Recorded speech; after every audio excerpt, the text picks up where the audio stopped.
my workflow still has an issue. I have a lot of Tmux windows already. Prefix N, prefix P, and again. I open and close, open and close so often. This is annoying, right? That's why I decided to create a tool to manage Claude Code session on Tmux, and this is called Tmux Claude Session Manager. This tool lets you view the existing sessions and press enter to jump to Claude session.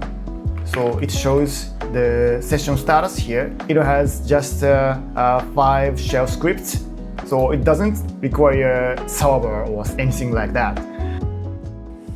Hey, what's up? It's Take here. Welcome back to my channel. I'd like to share a tool that I just created for my AI development workflow.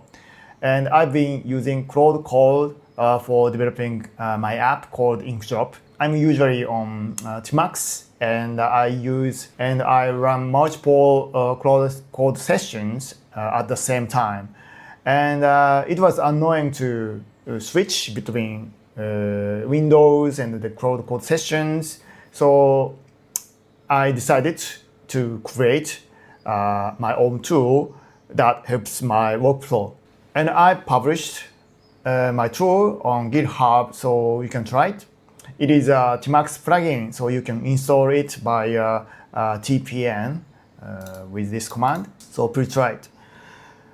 Before showing the demo, I'd like to mention an interesting blog post written by Christoph Nakazawa. It's about modern engineering values and why he's been working on these tools and how AI changed his workflow. And this section was especially interesting. It's about strict guardrails and fast feedback loops. So he says working with coding agents is basically the same as working in a large organization. You drop new engineers without context on the code base all the time, just like agents. The more constraints, linked rules, automated testing, and other methods of fast verification you put on the code, the faster people can iterate on their changes, and the faster they can get work done. And this blog post inspired me a lot. And I decided to improve my workflow. And first, I focused on improving tool performance because my desktop app project is pretty old, like 10 years old now. And it's been using Webpack and Grunt to build the production build. And it was so slow. So I decided to migrate the build tool chain from Webpack and Grunt to Electron Byte. It's currently beta, but it uses Byte 8 and roll down. So this is pretty fast. It's made the production build just 10 times faster. And the development build now launches almost instantly, which is awesome. It matters a lot because AI writes code very fast, and they want a fast feedback loop from user. With me, they can work fast if the tool chain runs fast, right? So performance improvement matters a lot. And also, I installed the new version of TypeScript. It's written in Golang, and it's super fast. So let me show you. So if you run the new version, it's a TS-Go, and it's done in like a few seconds. But if you run TSC, it takes like 10 seconds. Yeah. So the Golang version is super fast. This is important because AI Claude Code often run type checks on every task. So it significantly improves the feedback loop. Also, I migrated my linter from ESLint to OXLint, and my formats are from FLTIR to OX format, which are written in Rust, and they are so fast, which is nice. Next, I focus on my reviewing process. AI make so many changes, and I want to review them quickly. I've been using the lazy Git integrations of Tmux on NeoBeam. So let me show you. So here is a NeoBeam, and lazy Git can be run on inside the NeoBeam directory. So I can review changes quickly, which is nice. But if AI makes changes across a lot of files, it's kind of annoying to view the changes diffs. So in this case, I use codediff.nvim. This one. So it shows the side-by-side diff view.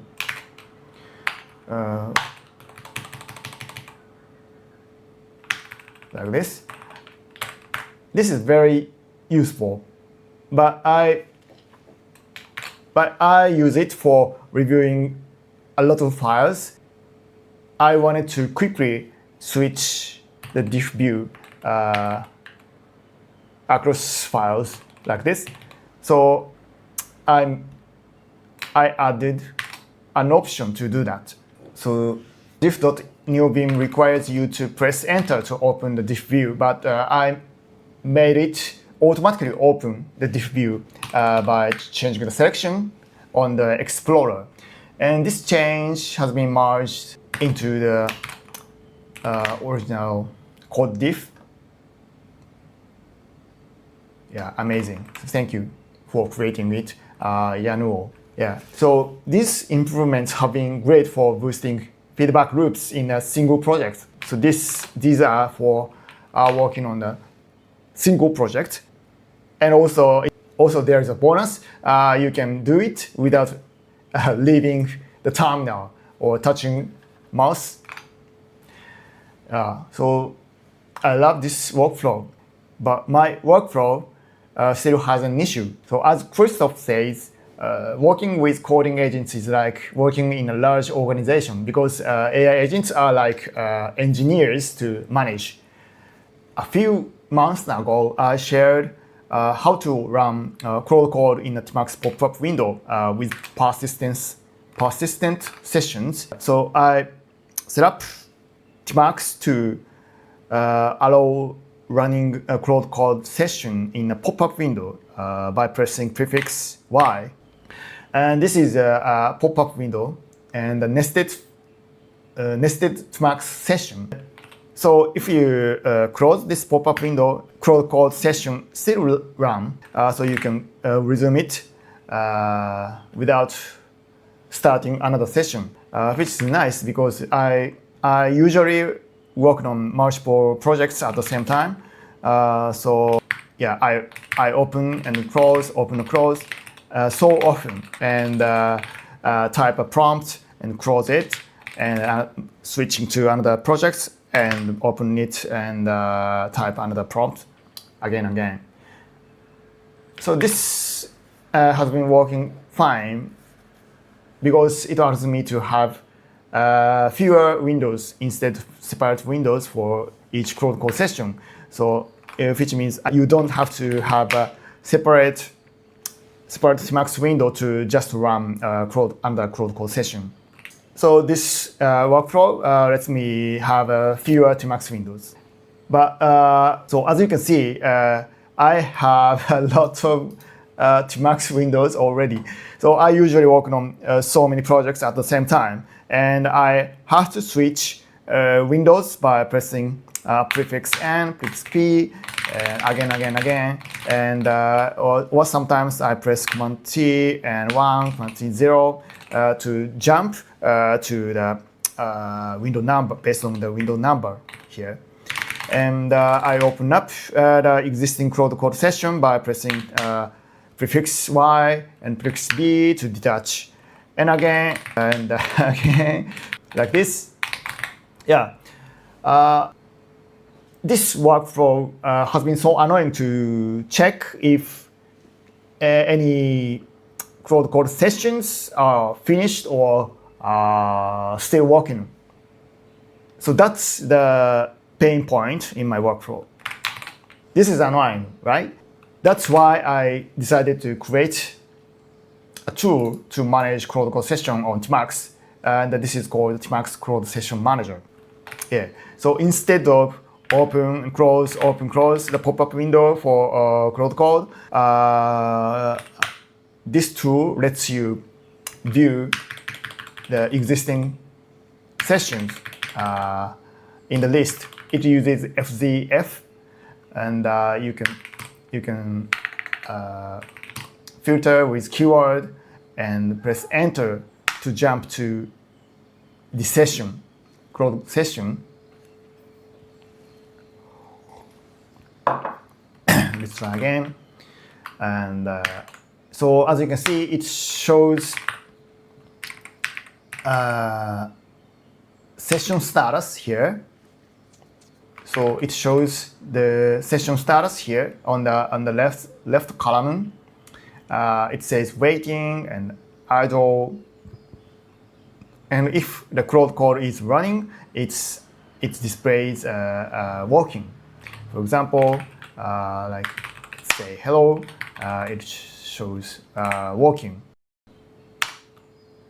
And if it's finished, it says idle here. Yeah. So you can quickly understand the session statuses at a glance, which is nice. So this is the Claude Code Session Manager. Yeah, and it's actually simple. Like it has just 5 shell scripts, so it doesn't require daemon or any server or anything like that. It's just a bash script, and it runs some Tmux command and to remember the sessions, and it just requires FZF to display the picker UI. Yeah, very, very simple. Yeah, so how it works. It uses Claude hooks to know when a session stops or needs your answer. When you send a prompt, this hook command invoked, and it tells the manager that it's working. It started working. So this line is called when Claude needs your permission. This line is called when Claude needs your answer. Then this state.shell. So this state.shell stores the state as a Tmux option, so it can be referred afterward. And this is the picker UI shell script, and it invokes, it runs FZF here. And here is the list part. Yeah, it's so simple. Yeah, that's it. So if you have a similar workflow like mine, I think this tool is useful for your workflow as well. So please check it out, and let me know what you think. I'm currently working on the themes, so I can't wait to release the next version. Yeah, it looks good so far, doesn't it? Yeah, so